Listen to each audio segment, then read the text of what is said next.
bleeding purple and gold. From the heart of Los Angeles, this is the LakersNation.com podcast with your host, Trevor Lane. Hey everybody, welcome to today's show. As always, we are powered by CLNS Media and LakersNation.com, your home for everything Lakers. On today's show, we're going to do something a little bit different. We are fueled by uptime energy, and so we're going to bring some energy to this show. There's not a whole lot going on in the NBA world right now. We've talked all about the Lakers and their lineup, and of course, LeBron James coming to town. So I thought for this week, we would do an all-time Lakers fantasy draft. And to participate in this draft with me, I brought in Denise Jones, Hannah Kulik, and Nikki K. Ladies, thanks so much for coming on. No, Trevor, thanks for having us. We're excited. Good morning. So excited. I love draft day. It is draft day. That's right. It is. We are actually recording this on a Sunday morning, and I realized when I woke up, I counted down the days on my calendar. We are right now 60 days away from the Lakers season starting. I can't wait. Like I'm just still thinking Lakers. That's why I'm all into this all-time fantasy draft and everything. I don't know. Are you guys as hyped up about the season as I am? Of course. Oh, yeah. It's an exciting time. Counting down the minutes. I have a literal calendar that I just keep like marking X's on until it's the day. I'm so excited. Yo, honestly, I feel like this year, especially for LA, you guys remember when that Future and Drake album dropped? Yes. What a time to be alive. So every time, especially being from LA, like everyone's like, oh man, it's gonna be a good year. Like, man, it's an exciting time. Like there's a song that's called What a Time to Be Alive. Like it's just such an exciting time. That should be our background song right now. Why is it not on? Hang on, let me dust off the mixing board and see what I can do on that one. Trevor, put in your DJ skills. I don't think I have DJ skills, but that's something I'll have to work on. That'll be the next thing. We're working on transitioning to video podcasts. Then we'll add in video DJ podcasts. So that'll be our next step for the Lakers Nation podcast. You know, we're talking about how exciting it is for Lakers fans, and things are always exciting around the Los Angeles Lakers, and part of that is because they have this rich history. So I thought this show would be a really cool opportunity for us to talk about some of the players that are part of the Lakers history, and we're going to do this draft. Maybe I'm just in draft mode. I'm getting ready for my fantasy football drafts and getting all excited about that. But this draft, the way it's going to work, let's go over some ground rules really quick. Each one of us is going to participate in a snake draft. We're all going to take turns making picks, and we're going to create a 5-man starting five. So we're each going to pick 5 players, and we can pick anyone from all of Lakers history. Now, there are a few asterisks here. First of all, it has to be someone who played for the Lakers, and we get them that year that they played. Okay, we get to pick which year we want them, but that means that if you're going to pick Steve Nash, which you totally can, that means you are not getting 7 seconds or less Steve Nash from the Phoenix Suns. You're getting, I hurt my back picking up luggage Steve Nash. Okay, that's the Steve Nash you're getting. So you can only get them when they're actually a Laker, which I think I just took Steve Nash off the board with that comment, right? Mm-hmm. Darn it. You did, man. Nobody's going to be a lot of shade to Steve. Nobody's going to be picking Steve. Sorry, Steve Nash. Nobody's going to be picking you. Other than that, I didn't even put in any kind of positional requirements. If you want to pick all centers, go ahead. You can pick all centers. We'll do positionless basketball here, so you can pick whatever positions that you want. And then we're also going to throw in what year we're taking the player from. So if you're taking Kurt Rambis, you could say I'm taking 1987 Kurt Rambis or whatever year that you want that player from. All right. I think that's all of our rules. Now I randomized the draft order. I did it actually yesterday, and the results came out. Nikki K has the number 1 pick. I'm going to have the 2nd pick. Hannah has the 3rd pick, and Denise has the 4th pick, and then we'll move through the draft from there. Nikki, you lucked out. Got the number 1 pick. Can I also just say congrats, Nikki, or whatever. Denise talking here. Can I just say Trevor sent us a screenshot that it was randomized. Had you not sent that screenshot, I would have thought this was rigged. Because there ain't no way I got the 4th spot. Like, this is my first time on this podcast, which I'm a big fan of. I'm like, oh, man, they're going to give the new girl some type of luck. I got the fourth, almost the worst. What could be the worst pick? But watch my team be the best. Hey, I think you're in a good spot. You get the 4 and 5 back to back. You know, that's fine. Like it's all good. You want to switch? You like it that much? No, not with my first pick. I'm holding on to that bad boy tight. And now I'm definitely glad that I actually sent that screenshot. I'm like, you know what, this is just for fun on the podcast, but it's going to get competitive anyway. I better send a screenshot just to show everybody I'm on the up and up here, that I didn't rig it or anything like that. So we'll talk a little bit about each pick and kind of explain our rationale and our reasoning. And I'm sure over the course of it, we're going to end up in a discussion about who are the best players in Lakers history. So this is an exciting show. I'm excited for it. Let's get this thing rolling. Nikki, you want to hit us with your number one overall pick? Absolutely. With the first pick in the 2018 NBA offseason Lakers Nation podcast, I am taking Magic Johnson from his 1986-1987 campaign, a season in which he averaged 24, 6, and 12. Not only was he an NBA champion, but he was Finals MVP, All-NBA First Team, and All-Star, and led the league in assists. This was a season in which the way he played, he just made everyone around him better.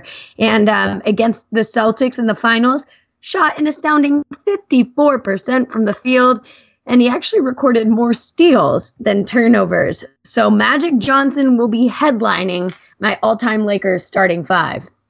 Oh, Nikki, you took my pick already. I am not kidding you. I will post it to Instagram. I am literally wearing a Magic Johnson jersey right now because I had my fingers crossed, hoping that he would fall to me with the second pick. I almost went Kareem, but I had to go with my boy Magic.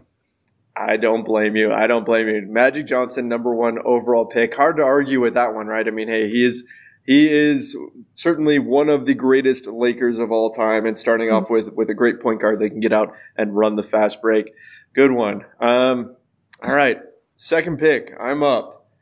You already mentioned him, but I am going to build my team around a center here, and I am going to go with Kareem, the Cap. Hey, Kareem Abdul-Jabbar, and I'm taking him from the 1979-80 season. Kareem Abdul-Jabbar, I think he had an argument. He's one of the only guys in the NBA history besides Michael Jordan that has an argument for greatest of all time. 25 points, 3.4 blocks, 10.8 rebounds, and he shot 60% from the field. My team's going to be hurling up sky hooks left and right, so I'm taking Kareem. Okay, I'm up with number 3. I don't know how this worked out. My favorite Laker player ever. I'm going to pick Mr. Kobe Bryant from 2005 to 2006. During this time, he averaged 35.4 points per game, 4.5 assists, 5.3 rebounds. He was at the height of his game, even though the Lakers had not won a championship in 3 years. He is the GOAT. I'm going to go with Kobe Bryant, and I think my team is going to be starting off pretty strong. So you're going with the Black Mamba, Kobe Bryant, building around a shooting guard. You worried about chemistry at all with that one? Nope, not when you got Kobe. I'm not worried about anything. Now, that was the year that Kobe had Smush Parker and Kwame Brown and Chris Mims. So that was Kobe. He had to be like super Kobe that year in order to kind of power that team, didn't he? Oh, yeah. But he's always super Kobe. When is he not? I mean, beyond Super Kobe, he had to be an absolute monster. All right, so we've got at this point we have Magic Johnson, Kareem Abdul-Jabbar, and Kobe Bryant off the board. Denise, you get back-to-back picks. Who are you taking with the number 4 pick? All right, so with the number 4 pick, I'm going with someone with a lot of personality. I'm going with someone who provided a lot of energy to the team. He was big in size and also big on the court. None other than Big Diesel, Shaq. So Shaq is my number 1 pick. So I'm working around the center. I mean, the guy arguably at 7'1", 325 pounds. He was a back-to-back player. By the way, it was the 99-2000 year. MVP Shaq. Yeah.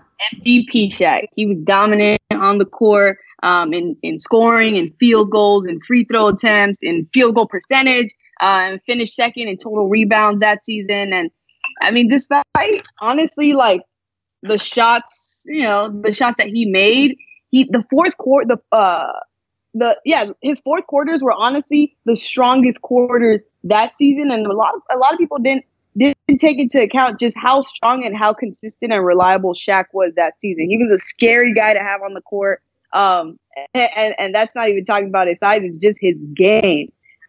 So MVP Shaq is definitely my pick. Man in the middle for Team Denise. MVP Shaq. All right, you're up again. You get to pick another one. So this is your second round pick here. Who are you taking? This is someone that I feel you guys probably wouldn't expect. Or maybe it's on someone's lineup. And it was a debate. I hope the third player that I have in mind, no one's taking. But if in the case, for my second pick, I'm going with a Lakers icon. I'm taking it back to 72, and I'm going with Jerry West. So good pick. Jerry West. So Jerry West, I mean, he was the third player in the. You know what I'm saying? He's the name and the face of the franchise, and Jerry brought a lot of spirit to the team. He was the third player in the league to reach 25,000 points, and Nikki and I talked about it earlier. We were having a conversation this week, just how much of an asset Jerry played in that first half of the century in the game. So just everything that he provided in that year in 72, he finished with it was his 14th 14-year career, right? He had a 14-year career with the Lakers, if I'm not mistaken. That sounds right. I'll look it up here. So, and that year alone, in 72, he had 27 points. He had 5.8 rebounds, 6.7 assists per game. He's right behind, Kobe, Shaq, Kareem. But Jerry was definitely that guy in the face of the franchise, so he's on my squad. Yeah, I mean, that year, too. I mean, Jerry West, you took him the 72 year. Jerry West, he was 33, yes, had a 14-year NBA career. But what's amazing is he averaged 26 points at 33 years old to go along with 9.7 assists. He was a much better playmaker than people realize. 4.2 rebounds. Yeah, that is a really, really strong pick there. Jerry West, the logo. Hannah, I have a feeling I know where you're going with this one because of some pieces that you've written for Lakers Nation in the past. So we're going to see if I'm right here, but I have a feeling I know which way you're going to go. I think you do, but I am so excited because I feel like I keep lucking out and I'm getting like my top choices. I am going to go with Elgin Baylor from 1961. Dang it.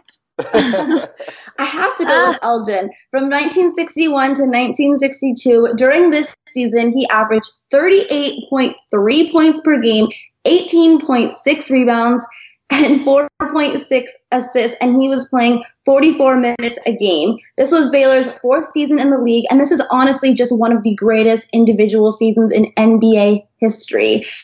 Elgin Baylor is an unbelievable player. I know I'm not picking him during his rookie season for this, but during his rookie season, he took the Lakers from last place finish the year before to the NBA Finals. He went on to go to 8 NBA Finals. He once scored 71 points in a game, which at the time was the highest total in NBA history.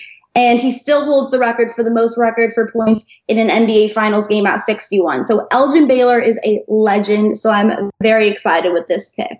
I feel like Elgin Baylor doesn't get enough respect historically. I agree. Like he doesn't get that name recognition that guys like Jerry West and of course Magic Johnson and some of these other greats get. Elgin Baylor is right up there, and I think a lot of people just don't realize that. I completely agree. All right, so I guess I'm on the clock here with my second round pick, and I'm going to go a little unconventional just based on value and who's still here, who's still on the board, because I think there's one that's sitting here that kind of sits. I don't even know if I want to say above the rest, because there's some really interesting names still out there. You changed the name of the game when you said we could draft 5 centers. That's ridiculous. Yeah, you changed everything. I thought we were building starting lineups. Well, Me too. We're building starting lineups. I mean, I'm just saying, if you wanted to start 5 centers, you potentially could, right? Hey, Trevor, I'm Trevor, I'm about it. I'm about it, Trevor. I thought it was a grand idea. I was on the same page since we started this talk. So don't listen to him, Trevor. So with this, I'm guessing you probably already know who I'm taking here. But with this pick, even though I've already got Kareem, I don't even care. I'm going to go Twin Towers. I'm picking Wilt Chamberlain. Man, I'm going Wilt Chamberlain. Good luck getting a rebound against my team, all right? I'm living. I've got Kareem and Wilt. What? All right, so Wilt Chamberlain. This dude, I'm taking him from let's see, which season am I going to take? I'm going to take him from the 1968-1969 season. We'll go Wilt Chamberlain there. That was his first season as a Laker, averaged 20.5 points, 21.1 rebounds. He was already 32 years old, but still, it's Wilt Chamberlain. So, yeah, my team has 2 centers. I'm going to run the Twin Towers lineup and just go with it. All right, so that's my pick, and we'll see how that plays out from there. It wasn't my plan going in, but since Wilt's sitting here, I'm going to go ahead and take him. I am so mad, but it's fine. It's fine. But it's fine. You got magic. How can you be magic? Hey, you took magic from me, so now I'm taking Wilt. I wanted a big man. But it's okay. It's okay. Because you know what? You know who's still on the board? We're talking small forwards, and we're talking James Worthy. And I'm taking him from his 1987-1988 campaign where he was the finals MVP. James Worthy, welcome to the squad. And once again, picking him in a season not only where he won finals MVP, but averaged 21 points in the playoffs along with 4 assists and 5 rebounds, and helping the Lakers win another championship. So, James, welcome. And then, since my big men have been slowly coming off the board, I do feel like it'd be a little ludicrous to go through my first 3 picks without picking one of Los Angeles' storied centers to add to my squad. And I'm throwing it way back with this one. Oh. The OG center, George Mikan. Oh, wow. Yeah. I think you could make a case that he set the precedent for centers in the NBA. In fact, he had the skyhook before Kareem had the skyhook. So George Mikan just dominating out there. They actually implemented a couple of NBA rules because of the way he played. Thank you for the 24-second shot clock, and they widened the lane just because he's such a force down there. So hoping he can run shop on all y'all out there. But I'm going to pick him from his 1952-1953 campaign. His numbers were pretty gaudy throughout his career, but in this season, he won MVP. So figuring he definitely stood out in that sense. The first superstar, really, George Mikan. Yes, yeah. Yes. And we only have stars on my squad, so. Only stars allowed. That's it. Yeah. We're going to take a quick break to talk about Uptime energy drinks. Uptime has been the energy supplement of choice for people with demanding lifestyles. We use the best blend of ingredients to provide you with the energy and focus you need without the side effects. Maximize your performance with Uptime. Whether you need mental clarity, physical stamina, or added focus, our carefully selected ingredients will help you excel no matter what the task. You can check out Uptime on Amazon.com, GNC, or 7-Eleven. Go find it in those places. It is great stuff. I use it myself. In fact, I have a whole case of them being delivered in just a few hours. I'm excited. Can't wait to get some Uptime energy drinks. Let's get back to the draft. All right. Well, I guess that throws it back to me again with with my next pick. And I'm going to take a guy that, like Hannah said with Elgin Baylor, this is a guy that is a bit underrated, I think. Oh, no. Oh, no. I think you're taking the one I want next. Oh, Trevor. All right, just say it and break my heart already. We'll see if this is actually correct or not. But I want somebody that can handle the ball and that can set up my bigs, can set up Kareem, can set up Wilt. And so I'm going all the way back to 1971, 1972, and I am going to take Gail Goodrich. Gail Goodrich is That's a good one. Going to That's my a good team. one. Averaged 26 points per game that season, 4.5 assists, 3.6 boards, shot 49% from the field. This guy was known for his creative passing. He would have been a perfect fit in with the Showtime Lakers. He was just in the wrong era. So Gail Goodrich joining Team Lane. Cool, Trevor. Thank you for taking my pick. I really appreciate that one. Yep, but it's okay because I always have a backup, and I actually like this guy a lot. He's one of another player, so I think maybe a little underrated as well. He's a pretty smooth, silky guy. I'm going to go with another small forward, Jamal Wilkes, from 1980 to 1981. So during this point, he averaged 22.6 points per game. He shot 53% from the field. He had 5.4 rebounds and 3 assists. Obviously, Jamal Wilkes was a key member of the early Showtime years. He was also with 3 seasons with the Golden State Warriors before joining the Lakers, just in time for that Showtime era. He played 9 seasons with the Lakers. Again, his nickname was Silk for his smooth moments and his shooting style. I'm going with Jamal Wilkes for my third pick. Hannah's got all the wings. Yep. She got no height, though. That's right. Yeah, but I play small ball. Golden State didn't need the height. Uh-oh. Hannah's already thrown out Golden State references. All right. So can I also just say, having I know Nikki can relate, having this position where I get 2 back-to-back, but I gotta wait for everybody to give their lineup.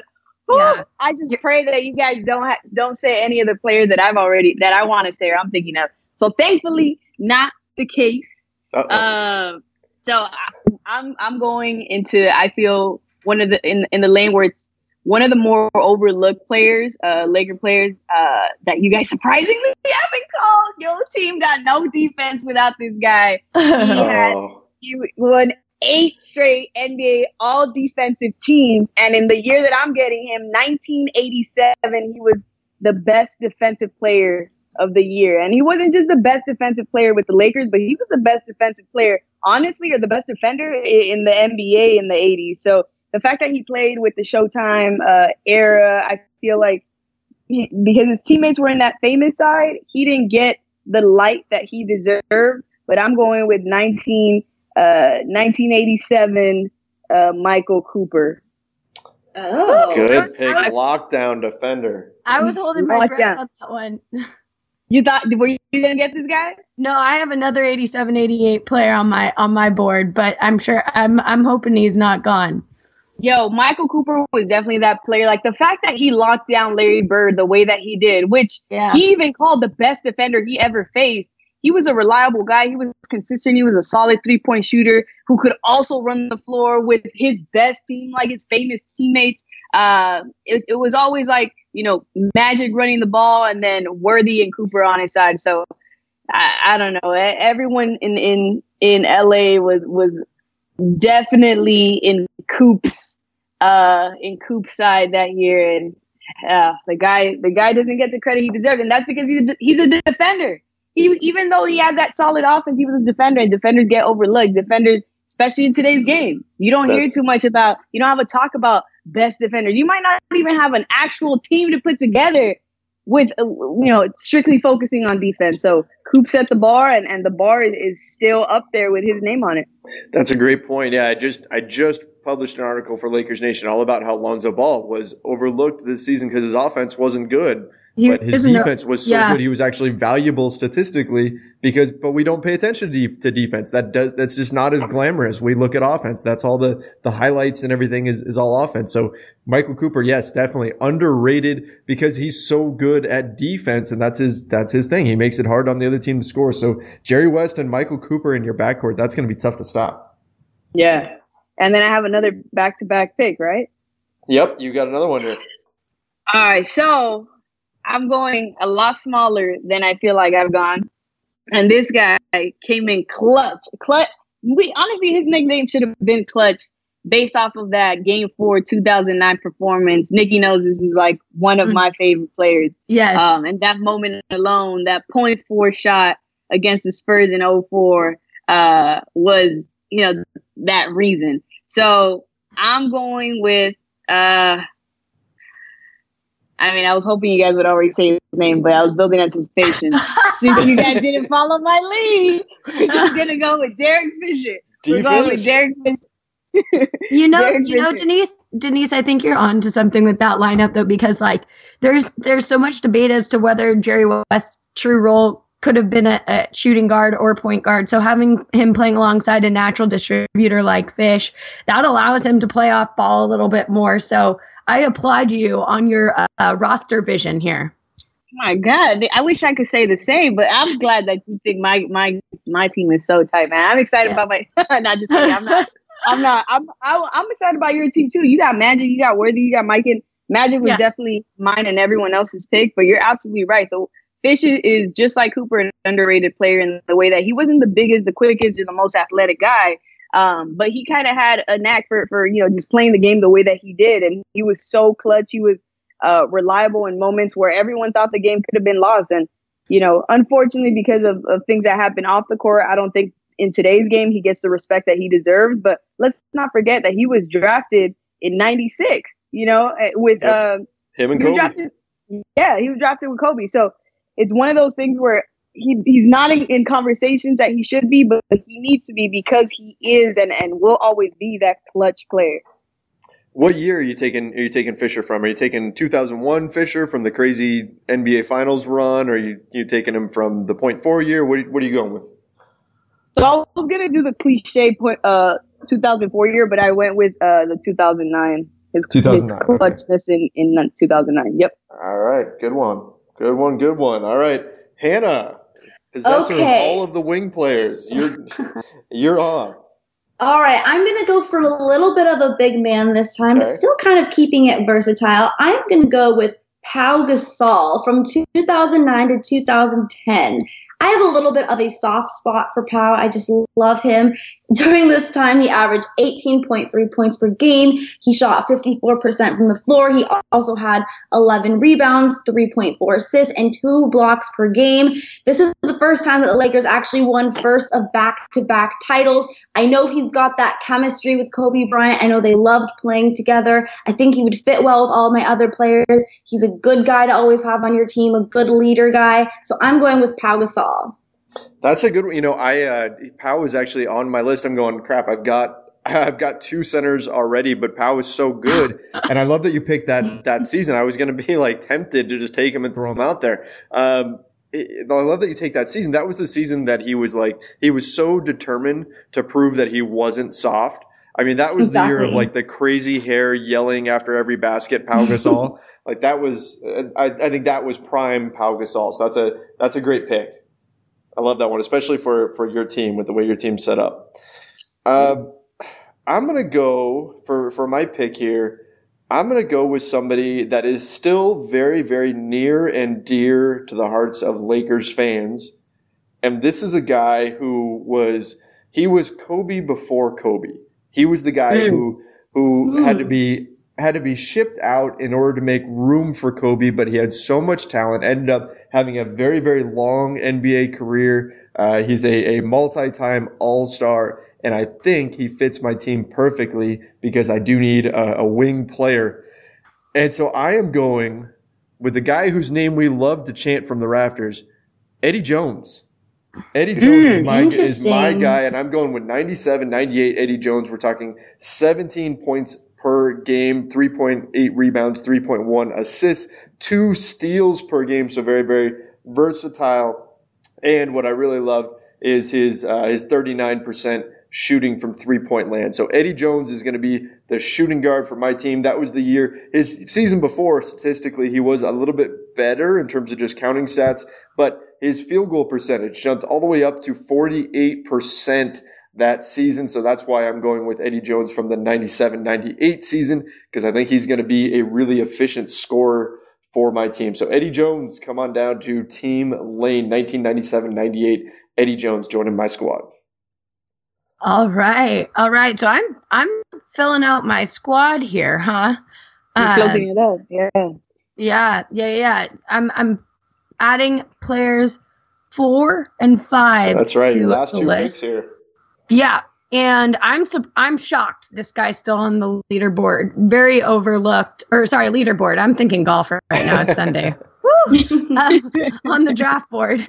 I am going to go with another stud from the 87-88 season, Byron Scott, who, I need some shooting on my team. Obviously part of an NBA championship that season. He was 26 years old, averaged a career high 21.7 points per game. And this guy showed up in the playoffs. In the postseason run, he averaged over 19 points a game, shooting over 43% from downtown. My team needs that. So, Byron, welcome. And I guess for the last player, I'm looking at adding to this roster. You know, it's interesting because I think on the list of Lakers power forwards, and I'm constructing my roster in a very traditional sense, but on the list of Lakers power forwards, you might not find him number 1 or number 2, but I think he's made his name in the Lakers uniform for his ability to make clutch shots and show up in the playoffs when we need him. And that's none other than Big Shot Robert Horry, who has 7 rings throughout his NBA career. And the amount of times in which he's made playoff, clutch threes in the postseason, it seems like it's beyond I can't even keep track, honestly. So some of the notable ones, I think it was in that series against the Kings, right? When it was like both Shaq and Kobe missed kick out to Rob and drills. Yep. Yeah. So I am going with Big Shot Rob, and I'm going to pick, I think, Robert Horry in the Lakers 2001-2002 campaign. That's when he averaged his most points per game. His stats were just a little bit pumped up then. Also a NBA championship for the Lake Show that season as well. You know, when I was researching for this and I looked up Robert Horry, I was surprised that his stats weren't better. Like from watching him play, I remembered him being awesome. But if you look at his averages, they're just not that impressive. They don't jump off the page for you. But is there anybody else that you'd want on the floor in crunch time? Exactly. I mean, he was Mr. Clutch, the guy, not literally Mr. Clutch, but he was the guy who was always hitting the big shots. I mean, that's why he gets his nickname, Big Shot Bob, right? This guy was, he's just cool under pressure, always there when the team needed him. So I like that pick, and I think he's totally underrated as a Laker. Yeah. And maybe that's just because his stats don't jump off the page, but every team needs a guy like Robert Horry. Yeah, he was an immediate contributor. That was a good pick. That was a really good pick, Nikki. Thanks, girl. And with that, my team is complete. So Team Nikki, at the break here, Team Nikki has Magic Johnson at the point, Byron Scott, James Worthy, Robert Horry, and George Mikan rounding out that squad. Pretty good team there. It's on me now to finish out my squad. And I'm going to stick with the 90s. I took Eddie Jones with my last pick. I'm going to stick 90s Lakers here with this one. And I'm going to go with another guy that wasn't a Laker for all that long, but he's a guy I will never forget because he just had a way about him. He could always score. You didn't have to run any plays for him, and yet he would average over 20 points per game. And also, he can dunk blindfolded. So I think, yes, this guy actually dunked in the dunk contest blindfolded. So I think that's an added talent. I don't know how that's going to help my team, but somehow it is. I am going with 94-95 Cedric Ceballos. Right? And right? Blast from the past here. Cedric Ceballos. Okay, 8 boards a game, 22 points, 40% from 3. The garbage man guy you didn't have to run any plays for. So Cedric Ceballos joining my team from his All-Star season with the Lakers. Rounding out my squad. That's a good pick, Trevor. Okay. Finishing up my lineup, my dream lineup, I'm going to go with another guy. I'm going to get a point guard this time. I'm going to go with Nick Van Exel from 1994 to 1995. Nick the Quick. Yep, Nick the Quick. During this season, he averaged 16.9 points per game. He shot 42% from the field and 36% from the three-point range. He also averaged 8.3 assists. He's a great facilitator, be able to get Kobe some of those shots. He was drafted by the Lakers in 1993. He played the Lakers for 5 seasons. I like this guy. He was brash, he was cocky, and he was kind of a fan favorite for a while. I think Kobe will respect him because of his toughness. He never quite lived up to the initial hype, but I know you got this guy, Trevor. But with Eddie Jones, he was a really, really good, and they were a solid backcourt for the Lakers just before that Shaq and Kobe dynasty. So I'm going to go with Nick the Quick to finish up my dream team. I like it. Nick Van Exel, man, he was good, and it was sad when the Lakers ended up moving on from him, but it cleared the way for Derek Fisher to take on a bigger role. And as Denise already talked about, Derek Fisher had some pretty big moments as a Laker, but Nick Van Exel, great pick there, Hannah. Thank you. Feeling pretty good about it myself. Denise, finishing off your team, who are you taking? All right, guys. So as I'm talking, I'm rubbing my hands like Birdman right now. I'm closing it up in a nice way, saving the best for last. My final pick is someone who was in the Lakers with the Showtime era, then got traded, and then came back to the Shaq and Kobe era. This is a guy who deserved the nickname. I know where you're going. Yep, I know where you're going with this one. Deserved the nickname Iron Man, and it's honestly crazy to think how many games this guy played, and how many games players today miss out for the littlest things, whether it's a personal decision and they decided to rest out the remainder of the game, or, they got a minor injury. AC Green played 1,192 consecutive games and only missed 3 games in the 15 seasons that he played. So absolutely incredible. I'm going with AC Green, year 987. I almost went Shaq and Kobe, but 87. And only because he was such a key player during the Showtime era.